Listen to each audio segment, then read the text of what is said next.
Good morning, good afternoon, good evening. Welcome to Pico 144, a praise channel in partnership with the Philippines Events News TV presents God's Zone for God's Own. A program on God's Word, testimonies, and ministry updates hosted by Brother Joseph Alfindo and directed by Miss Shane Pe. This program is suited for all ages. GP. We adhere to fair use music policies. God's Zone for God's Own.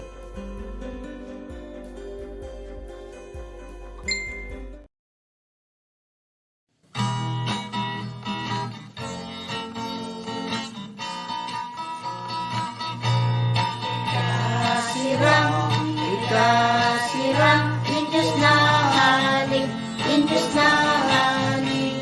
Kapagbaya, pagkasulong piya.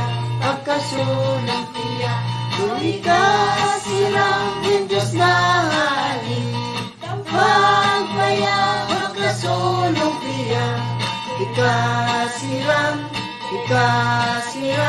Diyos na haling. Ikasirang, Diyos na haling.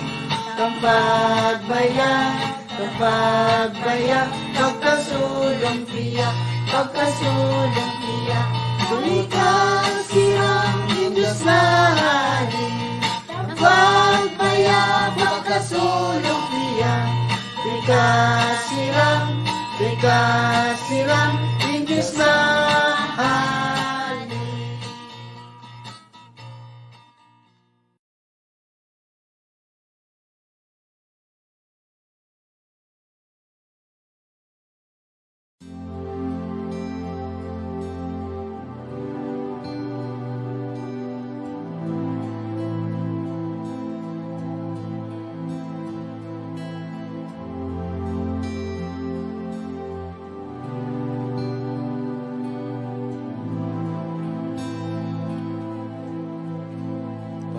Pagmamahal na walang hanggan, walang iba kang hihingan, kundi ang Diyos magpakailanman.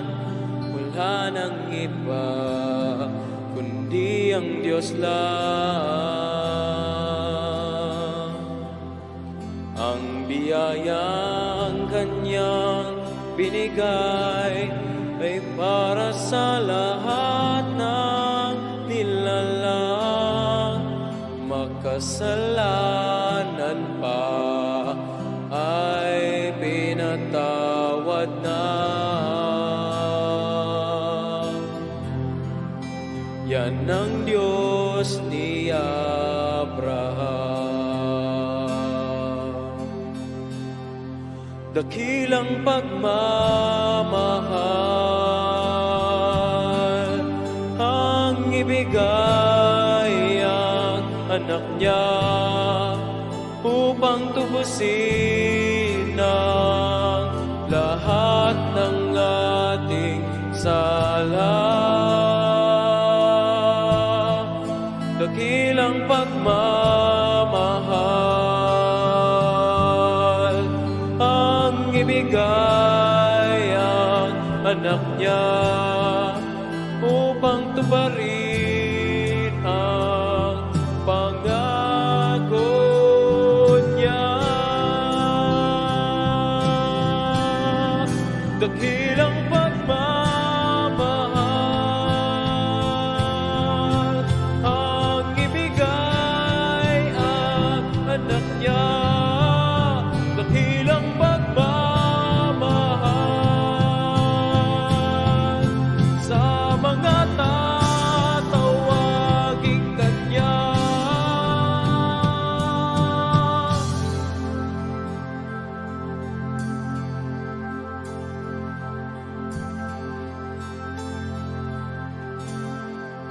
Pagmamahal na walang hanggan, walang ibang kahihingan, kundi ang Diyos magpakailanman. Wala nang iba, kundi ang Diyos lang. Ang biyayang Kanyang binigay ay para sa lahat ng nilalang. Makasalanan pa ay pinatawad na. Yan ang Diyos ni Abraham. Dakilang pagmamahal ang ibigay ang anak niya upang tubusin ang lahat ng ating sala. Dakilang pagmamahal ang ibigay ang anak niya upang tuparin ang pangako niya. Dakilang pagmamahal ang ibigay ang anak niya. Dakilang pagmamahal sa mga tatawagin Kanya. Dakilang pagmamahal ang ibigay ang anak niya. Dakilang pagmamahal sa mga tatawagin Kanya.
Broadcasting live east of West Philippine Sea. This is You Think Restricted. And we'd like to thank God's Own for God's Own. We're using the channel of God's Own for God's Own. This program is brought to you by Adam, Dream Agri Media Presentation, Dream Agritech Consultancy Services, Dolphin Manila, Dolphin Farms, Consumers Farms, DLR Media, Time Machine, and of course, now we have from Australia, Ernesto Mercado Carning. From New York, from New York, Cubao, we have Kuya Boni Escoda. Yes. Hi. Magandang hapon sa inyong lahat, magandang umaga sa inyong lahat, magandang gabi. Kung anumang araw, anumang oras nyo mapapakinggan ang palatuntunan ito. When everybody around us is actually doing exercises, preparing for war, we are preparing our dinner. We are preparing. We're trying to prepare you. You think Restricted is a show for adults only, and we hope that you have an adult mind when you come to listen. And today, now we would like to give you this episode, and it's more of remembering BATAAN. Yeah. Remembering BATAAN. This is a sort of a review of what happened before the invention of the atomic bomb, and of course how it was before. And now BATAAN, when you go to BATAAN, there's a place called Dinalupihan. And you will see these memorial, and we have our professor, Professor Bonnie Escoda, who will give us a rundown on what is this all about. What is the Dinalupihan Monument all about, Professor? That marks where the death march took place, passed by, and it turned towards Pampanga to board the train, those box trains, and that will bring the soldiers cramped boxes of train to Camp O'Donnell. And from that place, they're going to walk another 6 hours, 6 miles towards Camp O'Donnell, the dreaded Camp O'Donnell. And Okay. 100,000 marchers during the time, and 30,000 perished. Okay. And the picture was not from Camp O'Donnell. I was trying to get up the marker.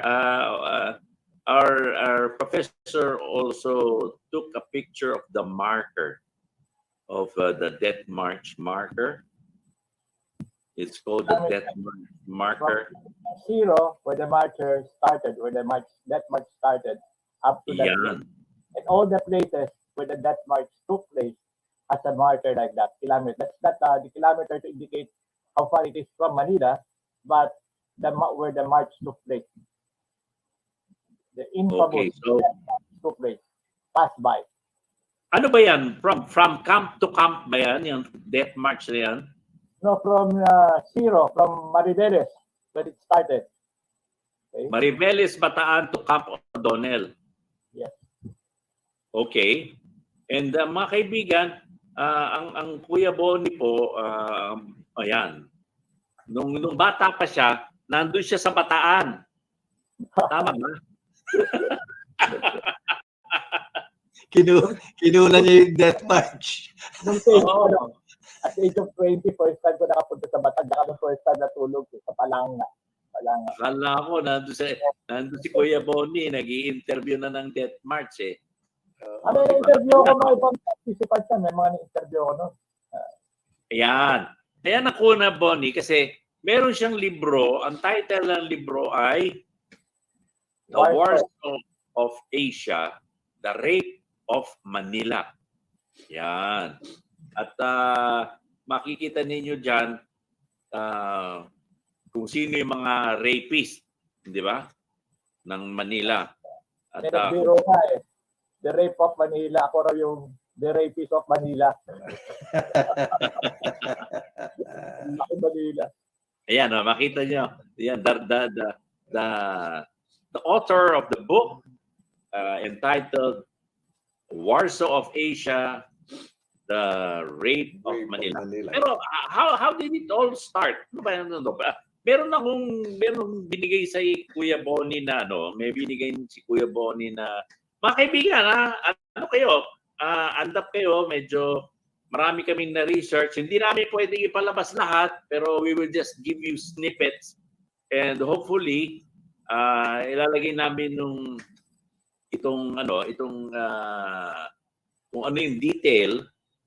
mga details nitong namin, mga kung saan namin nakuha dito sa description, Pero let us share now a video, and the video is entitled aptly as a parang pre-World War II Asia.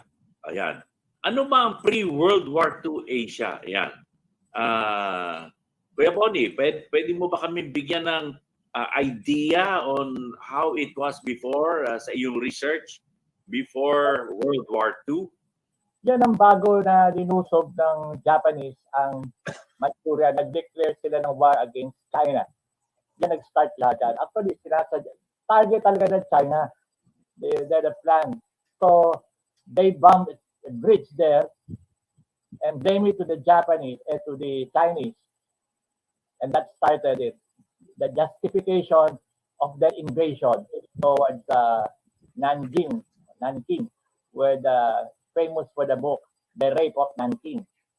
Okay, that started in 1937. Okay. So that started the whole thing. Pero Japan really was preparing for war long time ago, building up its armada to the point they had the biggest naval armada in the world. Just imagine Japan. Okay. Okay. And, so ito po ay isang video na papanoodin natin sa panandalian lang po at ay yan. Of many lands. Generations ago, this fascination with the East was occasioned principally by its wealth of gold and precious gems. In this 20th century, the wealth of the Orient still exerts a powerful attraction. Today, in a new kind of material age, that wealth is measured not in gems, but in the abundant supply of natural deposits even more vital to a modern nation. Commodities like rubber and tin, coveted by all the great countries of the world.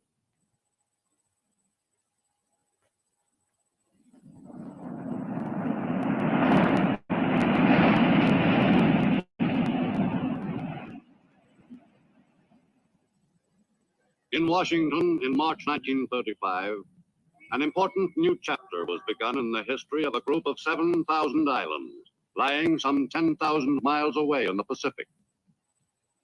The Philippines were represented at the White House ceremony by the President of their Territorial Senate, Manuel Quezon. With the signing by the President of the Philippine Constitution, we have witnessed the birth of a new nation. The people of the United States and the people of the Philippine Islands have been conducting together a great experiment. And during the period of the Commonwealth government, this experiment will continue until the ultimate withdrawal of the United States sovereignty and the establishment of complete independence. But on the other side of the world, Japan had no such altruistic intentions toward its neighbor to the south. During the 1930s, the Japanese were preparing for the day when they would take away independence, not grant it.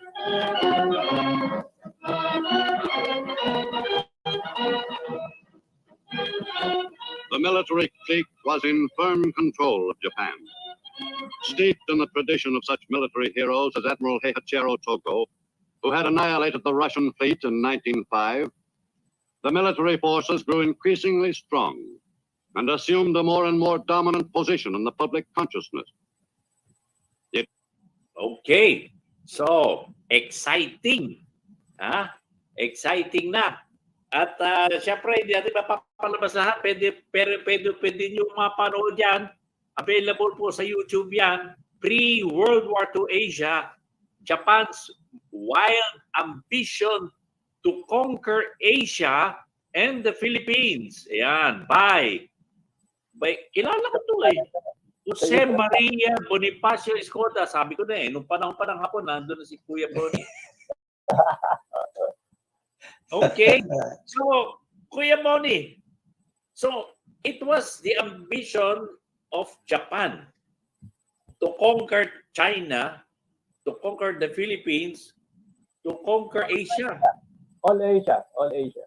all Asia. So, ambisyon pa lang 'yon, ambisyon. Ngayon, bakit ano naman ang pumasok sa isipan nila at bakit nila gustong gawin 'yon? Hindi nila ako nakita pinanood ko 'to. Wow, first time ako nakita ng bola ng basketball na square. Kita niyo, tumatalbog, mahirap pala. Bola ng basketball noon pala square pa eh. Hindi, kaya gusto nilang ano yon dahil sa natural resources ng ng Asia.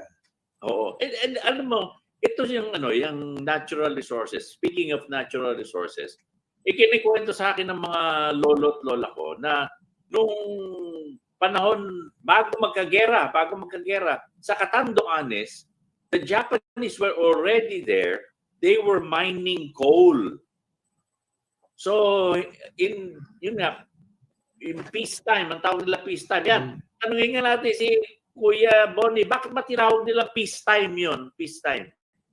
Yung word niya, ginamit peacetime after the war. Kasi pulbos ang Manila, no? So, naalala nila yung nakaraan, nung manggada, everything was fine. Manila was the Paris of the Orient. Everything, but now it was destroyed. So, parang alaala nila, hindi pa patay everything was fine. Everything was going smoothly, parang gano'n. Tapos nagkagera, lubusog yung mga Hapon dito. So, that shattered it. Kaya lang yung peacetime. Kaya nga may restaurant pa rin, tapos peacetime restaurant eh. So, talagang maalala nyo. Kaya the word was invented peacetime, after the war. Peacetime Kaya, restaurant. yung gera, actually, ang bumuyo dyan actually sa gera, ang may kasalanan rin doon, ang punong dulo dito, yung Amerika eh. They were the ones who opened Japan to the world. Kasi closed door ang Hapon eh. Talagang closed door yan. Walang makapasok dyan. Binuksan nila, tinuerorize nila eh. Pinilip nila ang Hapon mag-open to foreign trade, to open doors in 1851. Kasi Commodore Perry, bobombay namin, we'll bomb you if you don't open your trade. So, napilitan, and Japan went into slowly modernization. Nagkaroon sila ng universities, and they send their rich children to school, even abroad. Some studied in Harvard, Oxford, and they later on the military leaders. Now, behind this, there were ambitious war. Hindi naman lahat ang masama po eh. There were military leaders there. They wanted to have war because of business. Not only honor of Japan, but business. Because this was started by the Saibatsu. Saibatsu is a group of Japanese businessmen who were motivating their leaders, and some of their leaders wanted to go to war. So there were military leaders who really wanted war, mga war freak. Ilan yan. So binuyo nila. So with this war freak leaders and these ambitious without a conscience businessmen, so they really financed the war. And one of them, sorry to say, is Mitsubishi. One of the members of the Saibatsu is and also the Hirohito family. The Emperor of Japan was one of the Saibatsus. The others were the owners of mining companies. The other were owners of banks. Yun, yung mga nambuyo. And ang kawawa rito yung mga sundalo. Tatanga-tanga yung mga Hapon, yung mga ignorante. They use religion na yung code of Bushido, yung mga na you die for your country, stay to heaven, and the emperor is the sun god, like that. So everybody, all the Japanese soldiers, committed suicide rather than surrender because of that. Yeah, they were brainwashed. Not brainwashed, they were used. Kumbaga sa atin, ginamit yung anting-anting sa mga soldier ng revolutionary period. Pero ba, yung Bushido. Right. Ayun. Yeah.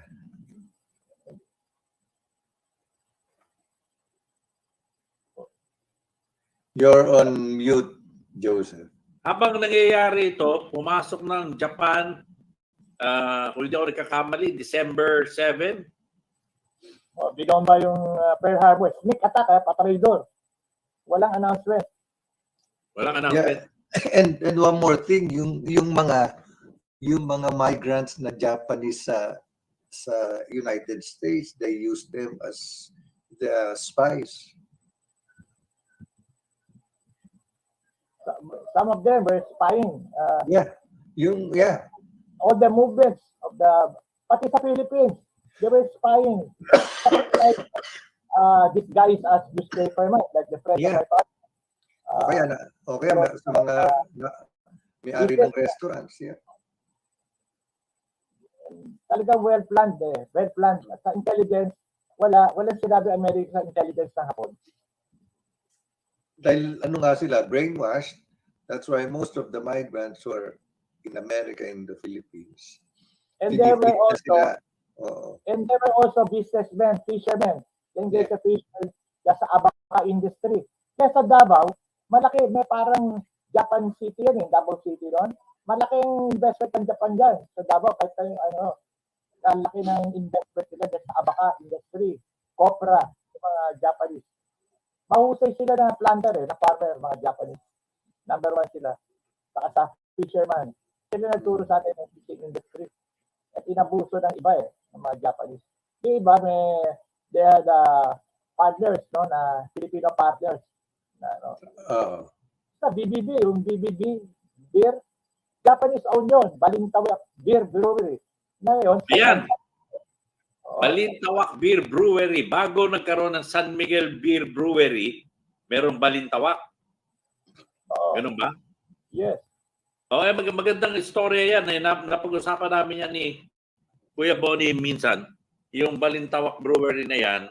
Pero later on, during the war na yata yun na sinakop na ng mga Amerikano yung Balintawak Beer Brewery. Yan, pakikwento nga yan, Kuya Bonnie. Ano ba ang pinagsamahan? May pinagsamahan ba ang mga Amerikano dyan sa Balintawak Beer Brewery niya? Yeah, with the 37th Infantry, no, all the way from Lingayen. Saka yung 1st Cavalry, they were about to meet, no, exact date, February 3. Pero na-delay.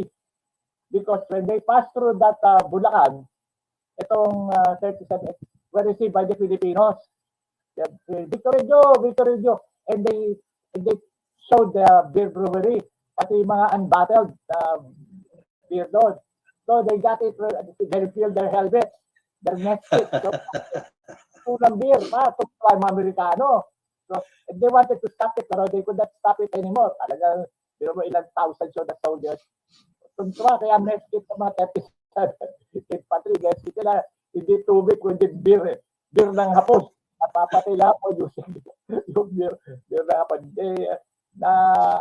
Inabando ng mga Hapon yan and they were retreated to the north. So yun yung nakakatawa dyan minsan. May mga pictures na nakakatawa. Nalasing yung mga Amerikano. Hindi ba nalasing? Sila Marami. Maganda. Sa gara minsan ay nakakatawa. Parang pelikula pero totoo nangyayari. Nakamute ka, Joseph. Joseph, nakamute ka. Yan ba yung liberation ng UST? Yeah, hours before the liberation of UST. So, na-delay yung liberation dahil sa beer? Hindi, na-delay ang infantry. Yung isa, walang beer Hindi, honestly, yung 1st Cavalry, hindi dumaan sa sa Bulacan. Balintawak. Parang sa reaction So sila sinalubong kawawa to. Yung hanggang UST. Kaya nauna, hours, mga 12 hours, nauna ang 1st Cavalry. Okay. So, tuloy tayo. Tapos, ano nangyari? Balik tayo sa Bataan. Talagang itong Bataan talagang wala na tayong ibang napapag-usapan, di ba? Bataan. Naging famous ang Bataan. Even the Americans did not know about Philippines except Manila. Later on, the next part sa Philippines became famous sa all the Americans ay ang Bataan because of the last stand made in Bataan. Kaya naging famous Yo. ang Bataan. That's So, why, sikat na sikat ang Bataan dahil sa last stand. Di ba? yes. Pero nung lumalaki ako, sikat na sikat ang Bataan dahil hindi sa last stand, dahil sa Manaan Matamis. Yeah. Dahil palagi mo maririnig yan, Bataan Matamis. Yeah. At saka Bataan, ano yan? Bataan Regalis, Bataan Hindi, Matamis. Balintawak. Balintawak Regalis. Balintawak. At may kulay Regalis. yan. Yeah. May So kulay, yan di alam yung mo iba. brand. Nauna yun doon sa sigarilyo ng Amerikano na may kulay brown eh. Kulay Oo. brown na. Yung more. Nauna sa more yan. Oo. Baka expand sa more eh. Yan ang naunang kulay itim na sigarilyo, Bataan. At sinisinda naman At matatanda. hindi lang yan. Oo. Alam niyo ba na ang mga labanderang naninigarilyo, para hindi madumihan yung kanilang labada, tinataktak nila yung abo sa bibig na nila. Di ba? Baliktad. Nakabaliktad yung apoy nasa loob. Oo. Yun Sinubukan ang, ko yun. Kaya mainit. Sinubukan ko yun. Nakikita ko sa labanda. Sinubukan ko yun. Mura lang sigarilyo yan ha. Mura lang. Dito sa 25 centavos o 35 centavos. Oh, mabantot lang. Yung ano siya, masyadong maamoy. Malakas. Malakas ang amoy ng tobacco. Oh. Pero ito ba, ano tayo, medyo may konting music muna tayo. Tungkol pa rin sa Bataan. Alam niyo ba na merong isang musician na ang pangalan ay Joe Bataan. Ha? Joe Bataan. Pakinggan natin si Joe Bataan. Kung hindi niyo siya kilala, ipapakilala namin sa iyo kasi siya ay pinakilala sa akin ng anak kong si Jose. At sabi niya, there's a famous Filipino and his name is Joe Bataan. Yung akala mo kaming Joe Bataan. Yung pala Joe Bataan. Bataan pala. Bataan pala talaga. Joe Bataan. Yan. Pakinggan natin.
I wish you love from Joe Bataan. Oo. Biro mo, marami pa tayong siguro i-research yan tungkol kay Joe Bataan. Dahil maganda rin niya, puro music ni Joe Bataan naman i-feature natin. Pero how ironic, no? Si Joe Bataan kumakanta ng I Wish You Love at saka si John Lennon naman kumakanta ng Give Peace a Chance. Ang mga panahon niya na si John Lennon ayaw niya ng gera eh. Di ba? Yeah. Kaya may kanta siyang Give Peace a Chance. Ganda yan. Ganda yung kanta niya.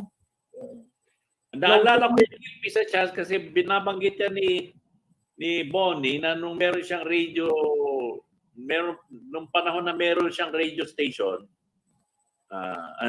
Nung parang announcer siya sa isang radio station, yung give peace a chance ang kanyang closing song. At sino ba itong si Professor Bonnie Escoda? Naksa. Konting konting plug lang tayo. Professor Bonnie is ang kanyang mga uncle ba? Uncle, auntie? Oh, yeah. Yes. Yeah, uncle, auntie niya ay walang iba kundi ang may mahalagang ginampanan din sa World War II ng gera. Yan. Oo. Ito na makikita natin. Sina, paki-introduce. Kuya Bonnie. The woman is Josefa Llanes, married to Antonio Escoda, the brother of my father. And Josefa Llanes was a famous then social worker. She was even the president of Red Cross, etc. So she was the wartime president of the Federation of Women's Club of the Philippines, na nasa kanto ng San Marcelino at San Marcelino at California. Ngayon ay Escoda Street. Okay. Now, yung asawa niya was then the night city editor of Manila Bulletin. So sila kakilala sa Amerika. So both husband and they were the ones helping during the whole of BATAAN. They were the ones who were helping, one of those who were helping the marchers escape the march, coordinating the escaping of the marchers, as well as giving food and water to the thirsty and hungry Filipinos and American soldiers. And they also, during the incarceration of the 3 years incarceration at Camp O'Donnell, they were also helping by smuggling food, medicine, as well as smuggling letters to the prisoners outside the world. So they pretended they are helping the prisoners, and my uncle also pretended to be a doctor. That's why they were allowed at first by the Japanese. And they did not get any suspicion until later on that their work was they were leading the guerrilla ring in Manila. Actually, pagtataka, even one Japanese was so kind to him in Bataan, in Camp O'Donnell, that as a souvenir gave him a pistol. Diba? Ito Japanese doon sa captain, binigyan pa siya ng Japanese pistol as a souvenir. So, isang Japanese naman even offered ice, no, for sa office ni Josefa doon sa Camp O'Donnell. Yung anak naman nila, si Bing Escoda, ay yung naging presidente ng Cultural Center of the Philippines later, ay siya naman pinasasayaw ng lahota para malibang yung mga soldiers doon sa Camp O'Donnell. Sa Camp O'Donnell, there were around thousands who died of dysentery, malaria, sa Camp O'Donnell. May rest in peace. At kahit anong panahon na yun, ngayon panahon ng pandemic, maraming nakinabang sa sakit na idinulot ng COVID-19, maraming nakinabang. Binabanggit mo na noong panahon ng Death March, meron ding mga nagbebenta ng mercurochrome. Ano ba yun? Mercurochrome, parang mertilet, pero mas hindi masakit to, no? Mercurochrome, parang hindi ko naabutan mga teenager rin eh. Puli-pula, mercurochrome, no? Gamot sa sugat. Sugat, yan ang unang lalagay sa Mercuriochrome. Some members of the Red Cross, doctors and nurses, were even selling this to the soldiers who were wounded. And this really saddened, broke the heart of my aunt, who later relayed this untold story to their family. And I got it. Okay, so noong panahon na yun, meron ng ang tawag doon, medical profiteering. Tama ba? So, anyway, Kuya Bonnie, ako yung nagpapasalamat kasi malapit na tayo mag-closing, ano, kasi maiksi lang naman ito programa natin kasi gusto nga natin, ano. Pero ano naman ang, ano, anong, nabanggit mo yung si General Toma, di ba? Yes. General Toma ba yun? Tama? Toma. Ano ba yun? Lasinggero ba si General Toma? Toma. Yes, Toma. Sa Balintawak beer brewery tatrabaho. Kasi sabi ko, may kwento ka to po kay General Toma na napagalitan ng emperor kasi hindi siya pumunta ng Australia kagad. Oo, na-delay because of Bataan. The last time in Bataan, nasira ang timetable ng battle plan ng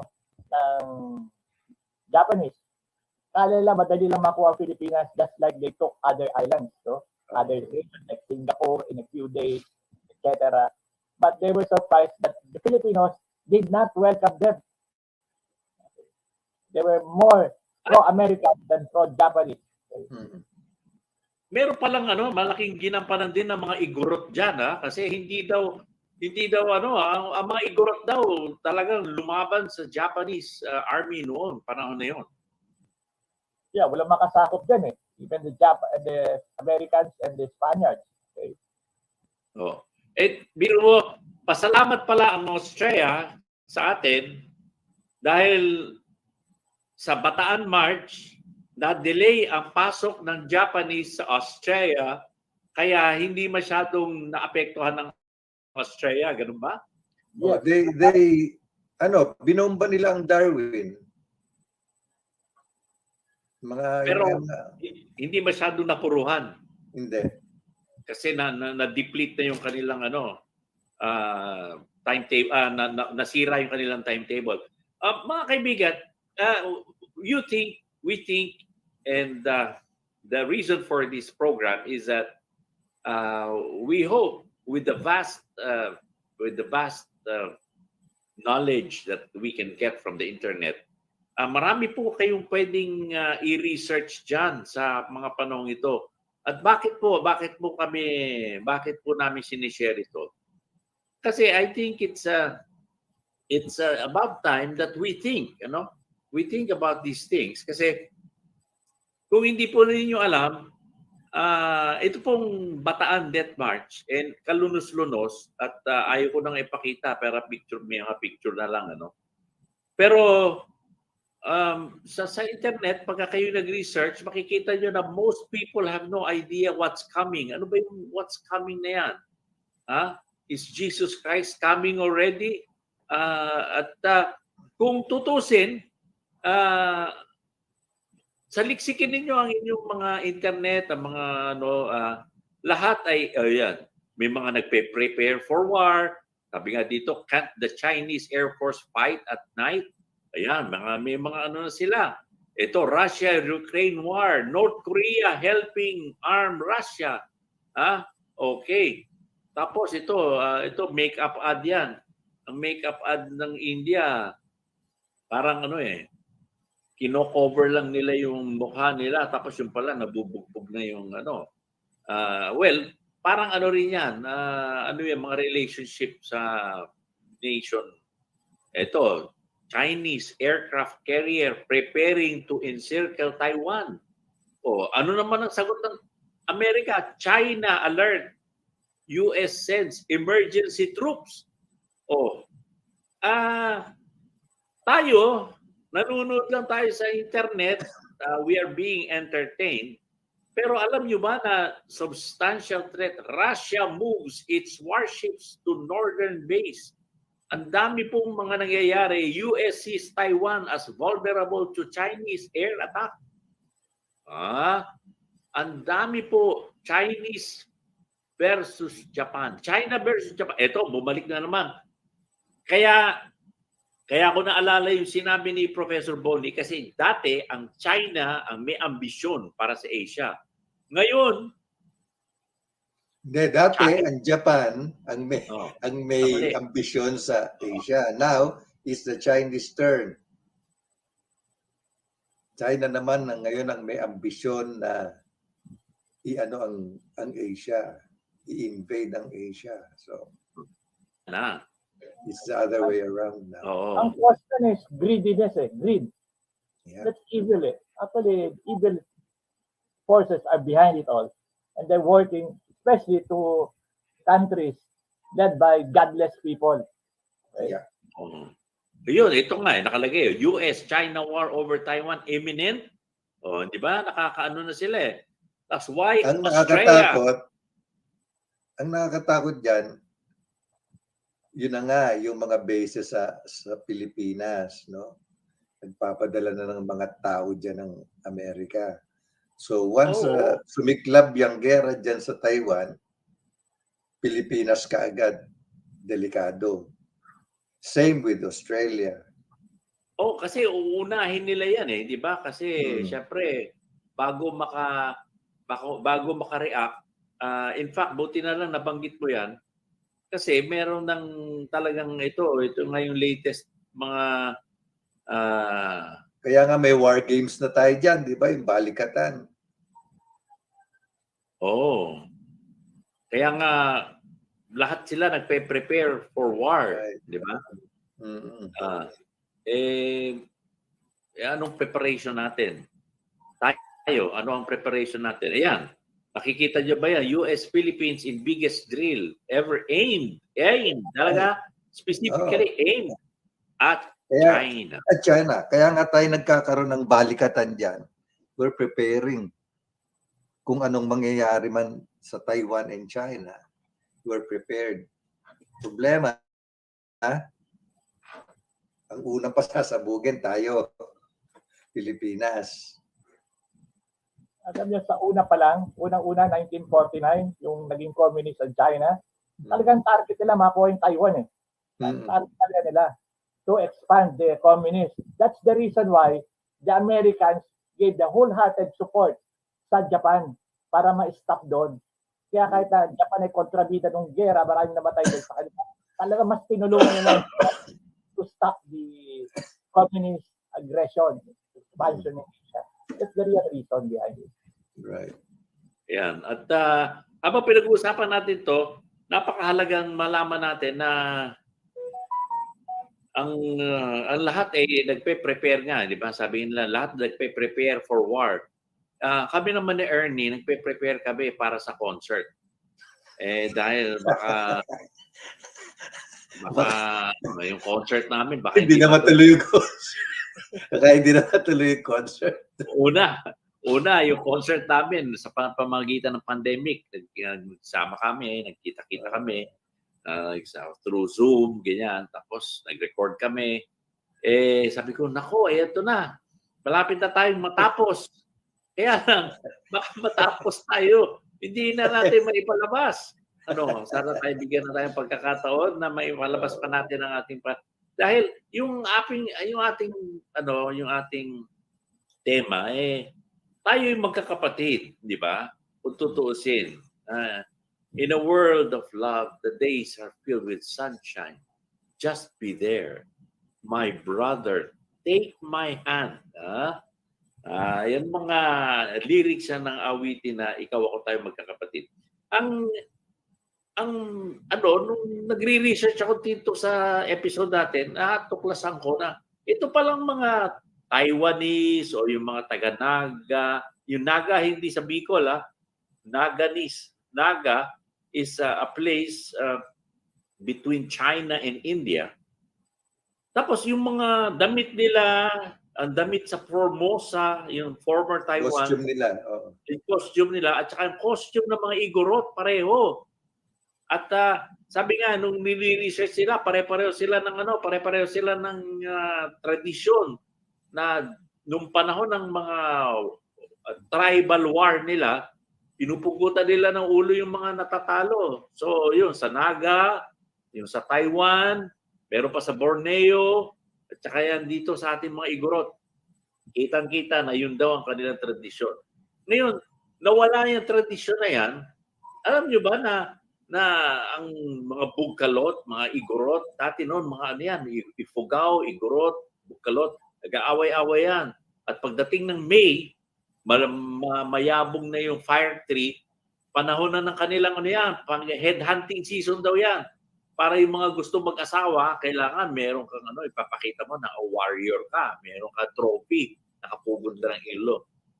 At yan ay natigil lamang according to itong New Tribes missionary na ito ay natigil lamang nung natuto sila tungkol sa Biblia.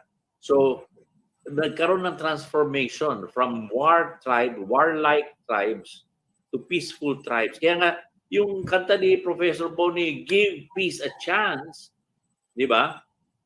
Ayan if we are imbued, if we have Jesus Christ in our hearts, therefore, the peace of Christ will be in us. And hopefully, ito, ang sabi nga do you think we can stop the war, Professor? Yes, through strong prayers, sacrifices of the righteous people, that can balance the negative energy. It even predicted long ago that prayers will help that. And that's the reason why yung naging saint si Pope John the 23rd at yung Pope Paul VI ay nag-usap sila. They began traveling, talking to world leaders during the Cold War because they knew that the prediction that a terrible war would happen. There was a prediction in Fatima that even the inventions of the atomic bomb were mentioned there, that the scientists will be inspired by the evil forces to invent those demonic weapons. Lahat yan nakaraan It's just being fulfilled. Pero that can be mitigated. Sabi nga, ang prophecy can be mitigated. Prophecy could be only a warning, but it can be thwarted through prayer. Mabait ang Diyos They give us warning signs so it can be stopped. That's how good God is. Yan. At sa Australia naman, ang dalangin ng Kuya Ernie sana wag masyadong malamig kasi autumn bomb, autumn leaves. Autumn leaves, hindi autumn bomb ang babagsak dito. Diba? Autumn leaves na. Diba may kanta yan? Autumn leaves are brown and the saka yung the autumn leaves. Pero ayan ang mga kanta, Sabi nga ni Kuya Bonnie, yung mga kanta noon, mga anti-war songs natin, tulad ng Where Have All the Flowers Gone? Diba? Long time passing. Saka yung How many roads must a man walk down? Diba? I'll walk a mile for a camel. Kaya yung dalawang kanta, iba po din. Kasama yan yung dalawa. Yung kasi sa Where Have All the Flowers Gone, meron diyang refrain na when will they ever learn? Yeah. When will they ever learn? Yan. Pagbilang, Okay. yung Siguro dyan. cannonballs fly. Biro mo? How many times must cannonballs fly? Fly, yeah. They are forever be banned. Hindi naman nababand Okay. Pero, Kuya Bonnie, nung panahon na yon, naalala ko nga, buti na sinabi mo yung cannonballs fly na yan. Dahil napunta ako sa Corregidor, nandun yung mga malalaking kanyon, di ba? Ng Amerikano. Ang China naman, meron din siyang malalaking missile sites sa tabi ng Pilipinas. So, silo. Parang umuulit lang, di ba? Parang umuulit lang. At yun nga, ang panganib ng World War III ay nariyan sa paligid. At ang dalangin nga natin, dalangin natin ay makahanda ang bawat isa dahil kung ito ay nasusulat at kailangan mangyari, maganap, kailangan handa po tayo na humarap at mapunta tayo sa unasan ng Panginoon natin. So Ernie, ano ang mga last words natin from Australia? Kasi diyan pala nagtago si Arthur, tama ba? Ang ano natin dyan panalangin para hindi matuloy. Hopefully, because Third World War is very imminent. Andyan na asa paligid na natin Ano pa ang magagawa natin, di ba? Ang kailangan lang natin maniwala at magdasal. Di ba? Yun lang Okay. yun. Kuya Boni, sa'yo, ganun din, dalangin. At syempre, sa akin din, dalangin po para sa lahat. At if everybody's preparing for war, hopefully you're preparing for your dinner, for your lunch, for your breakfast. Yeah. Sana masarap ang inyong pine-prepare. Wala naman tayong magagawa. Sabi nga kahit na si Carol, naka-monitor ko sa mga ganyang mga pangyayari. Sabi niya, anong magagawa natin? Pag pinindot nila yan, di... Tuloy-tuloy na yan. May magkamali lang na isa. Yun isa lang ang mag-trigger dyan. That's it. Diba? Behind it all is business Right. There is war, there is a big business. Kaya may quotation nung during the 70s. Ang ganda quotation War is a good business. Yeah. Invest your son. Invest your son. Yun nga, invest your son. Ibig bang sabihin yung nangyayari sa Ukraine ay business decision yan? There's always business. Kasi may mga kumita dyan. Yung mga gumagawa ng arms. Noong World War II, ang kumita dyan, yung mga Jewish family who are manufacturing the armament, both selling to the left and the right. Okay. So, mga kaibigan, ang giyera po sa Ukraine at saka sa Russia ay patuloy. May mga nagsasabi at meron din akong resource person, si Amir Charfati, na sabi nga, naghahanda rin ng Iran, yung Iran, Israel, yung mga yan. Yeah. So,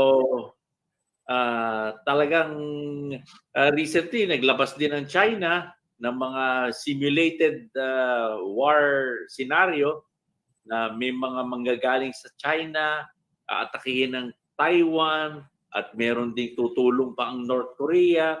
So, tayo ay nanonood tayo in slow motion. Parang parang yung nangyari sa COVID. Hindi natin alam na nandiyan na, di ba? So, let us all prepare. Sabi nga, yung meron akong pinapanood na earthquake site also Don't be scared. Be prepared. Yan.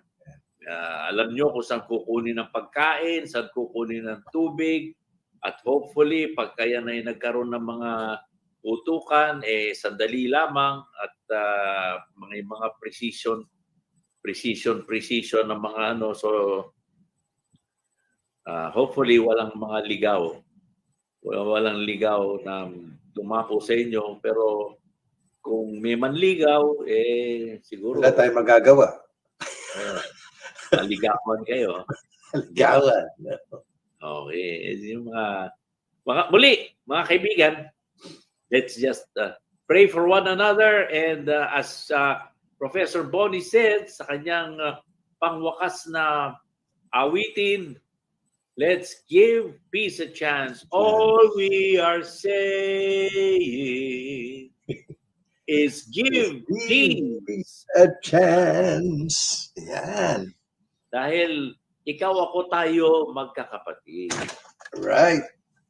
So hanggang dyan na lang po mga kaibigan. Kami po ay nagpapaalam na muli. At hanggang sa muli po, ito po ang I think. Ito You po think? I think. Restricted. Yan, you think restricted. Dahil po ang mga topic natin dito ay restricted for adults only. At sana po ay meron kayong natutunan. Ito po ay mga nasa liksik namin at hayaan po ninyo at kayo po ay bigyan niyo po kami ng an email or two at para malaman natin kung ano pa ang mga susunod na mga topic natin na sana po ay kalagim-lagim man ang topic na aming binigay sa inyo ay sana po ay binigyan namin kayo ng pag-asa dahil ang lahat naman po ay pwedeng paghandaan. Yan. Yeah. Kinikwento nga ng mga magulang ko noon, nung panahon nila, pagka nandiyan na yung mga Hapon, umaakyat lang sila sa bundok.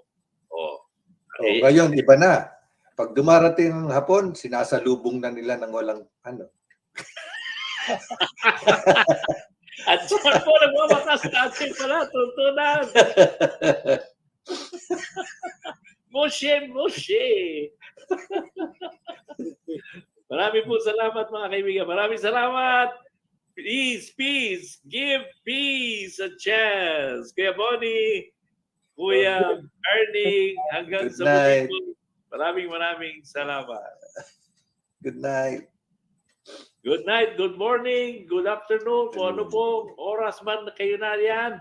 Give peace a chance and finish the race.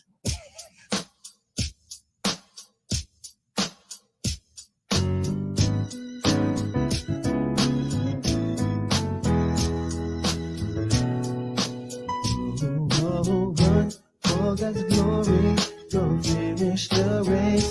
Don't be like our Savior, we're face to face.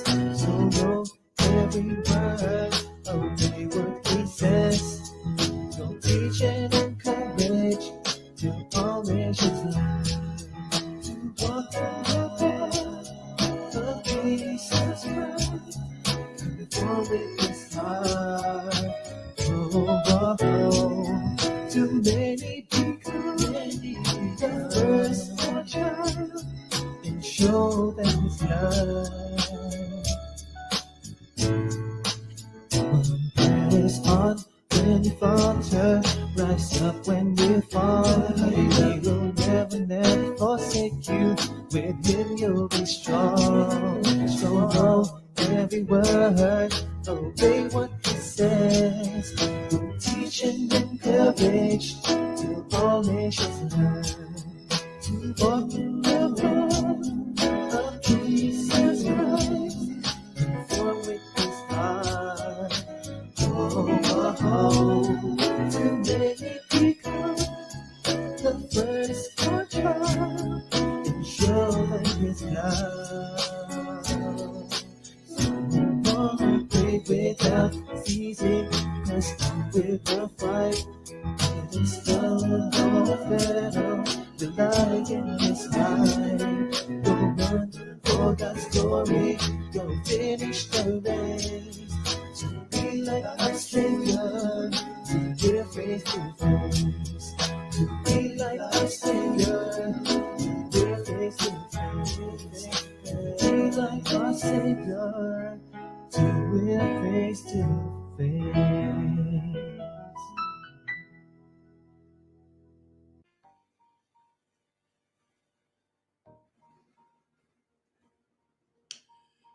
Now I make known to you, brothers and sisters, the gospel which I preached to you, which you also received, in which you also stand, by which you also are saved, if you hold firmly to the word which I preached to you, unless you believed in vain.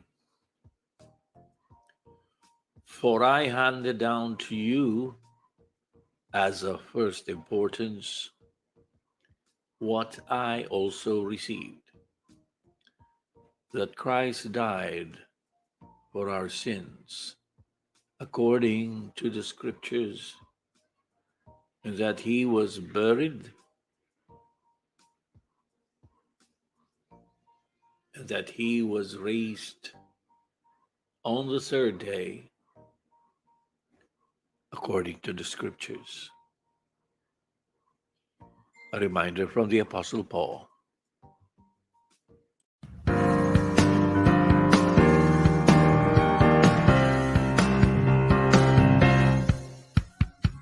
With grace and mercy you died for me. What kind of love is this?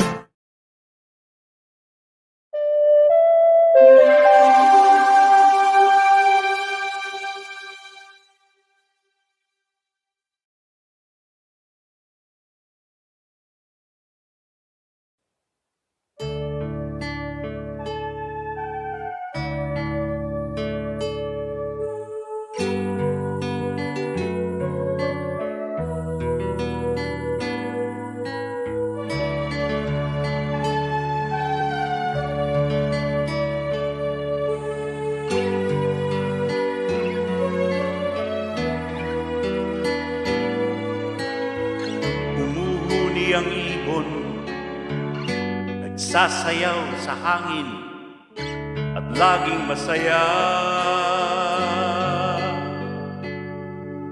Bakit kaya ang tao may isip at talino, nalulungkot pa siya?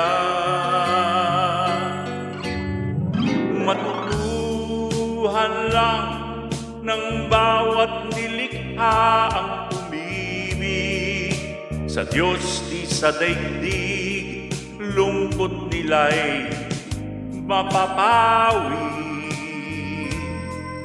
Ligaya'y ngingiti,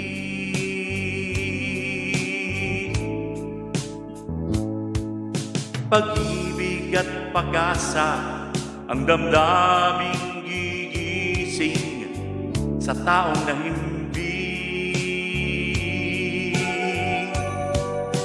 Ang tunay na ligaya sa ating mga puso'y muling magniningning. Ikaw at ako, hindi man magkalahi, ay dapat matutong magmahal. Ituring mong tayo lahat ay magkakapatid.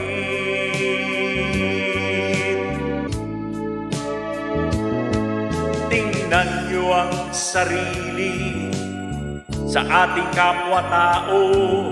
Ikaw, ako, kayo, tayong lahat magkakapatid.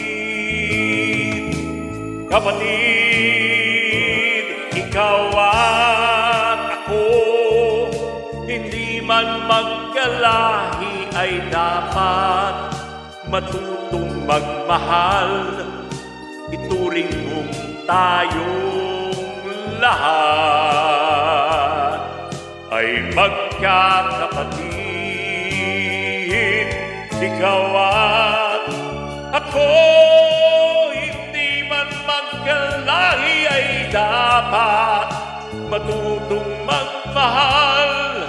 Isipin mo, ikaw, ako, kayong lahat, tayong lahat magkakapatid.